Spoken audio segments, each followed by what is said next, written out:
When you're living in the Black Hills, a vacation to, say, the beach is a long time to get there.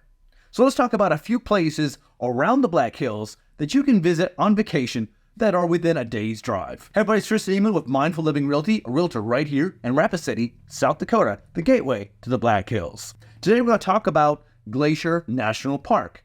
Glacier National Park is an amazing park, northern Montana. It's about a 13-hour drive away from Rapid City area. You might be able to shave a half an hour off your time traveling if you travel one of the highways like up and by Helen. However, some of those two-lane roads, you get stuck behind a truck or somebody going real slow, that can cut your time down really fast. But it is kind of a fun drive to go some of the highways and not just go interstate all the way. Glacier National Park is known for the Glowing to the Sun Highway, which is the road that takes you from West Glacier all the way over to St. Mary's.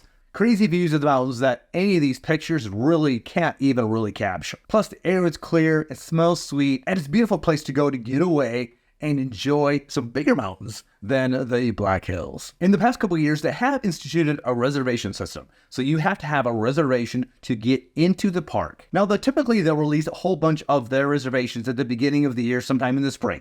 But if you're like us, who knows if you're actually going to go on vacation during the time frame that you want to buy your tickets for. They do sell reservations at 8 a.m. every day, a ticket for the next following days. So at 8 a.m. before you go or while you're there, you need to have the reservation.gov app on your phone and have your credit card loaded. So at 8 a.m. you can be ready to buy your reservation pass. The Going to the Sun reservation gets you a 3-day pass into the park from West Glacier, going to the sun all the way to St. Mary's. You can also get a 1-day pass for Mini Glacier, to Madison, and North Fork.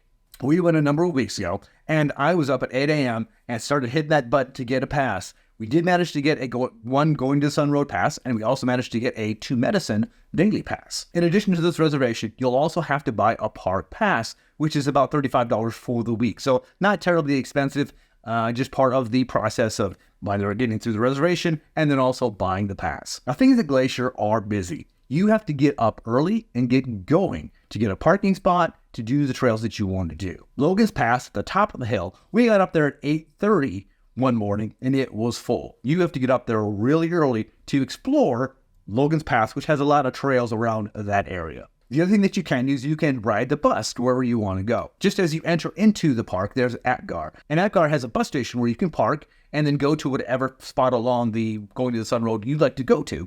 Go on your hike, come back, pick up the bus, take it back down.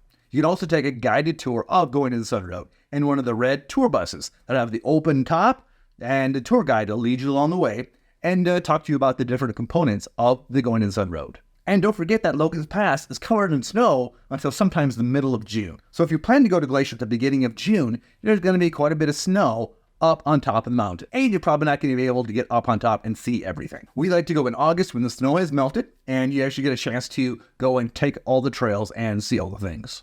Where should you stay when visiting Glacier National Park? Now, it all depends on what you want to do. If you're going to spend most of the time on the Going to the Sun Road and all the attractions along Going to the Sun Road, you probably want to stay West Glacier, Columbia Falls, somewhere kind of center to the main entrance. If you want to go to Madison and Mini Glacier, it's about an hour, hour and a half drive from West Glacier all the way over there. So you might want to consider staying in St. Mary's if you want to explore the east side of the park. If you want to explore the west side of the park, you might want to stay in Whitefish, which is closer to the North Fork entrance by Pole Bridge. We went down one year when the kids were little and took a bunch of family pictures in front of a lake. It was a long drive to get to the lake, but it was really, really cool.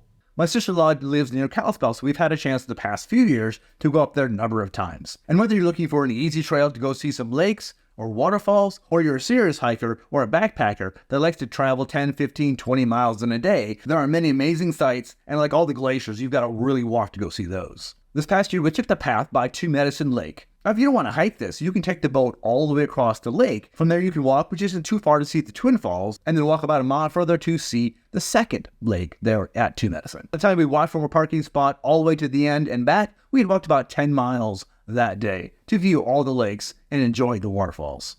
We really love waterfalls, so on the second day, we got up early and we went to see St. Mary's and Virginia Falls. We got there about 9 o'clock and managed to squeak in a parking spot. That's about a 3-mile hike back to Virginia Falls, and you pass by St. Mary's Falls along the way. Third day, we decided, you know what, we're a little tired of hiking, so we decided to go kayaking on Lake McDonald. Lake McDonald is a huge lake right at the beginning of going to the Sun Road. It's so picturesque, but it's perfectly smooth and you can see all the rocks shiny. The day we went was a little windy, a little cloudy, but we still enjoyed hanging out on the Lake McDonald. Now, if you can't acquire a pass into the park, there are a lot of things you can view and see around Glacier Park that's actually in the park. Check out Whitefish for their amazing shops. And Whitefish Lake is a beautiful lake to kayak or boat on or just hang out in. They've got a city beach where you can swim at Whitefish Lake. It's going to be cold. We also kayaked on Whitefish Lake, and we kayaked along the stream going to Whitefish Lake. Around Whitefish Lake, there's also a bunch of different hiking trails. We took one 3-mile hike to Smith Lake. The lake itself was just a normal fishing lake, nothing exciting about it. But the hike there took us through many different areas of forest and mountaintop. It was very, very interesting along the way. Okay, now I'm going to stop talking, and I'm going to showcase a few of the pictures and videos from some of our trips to showcase some of the amazing things you can see and do in Glacier.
If Glacier National Park isn't on your bucket list, it's only a day's drive away. Put it on the list, get a chance to go up and see it. You won't be disappointed. Thanks everybody for watching this Vacation from the Black Hills episode. Have an amazing day. Remember, love where you live.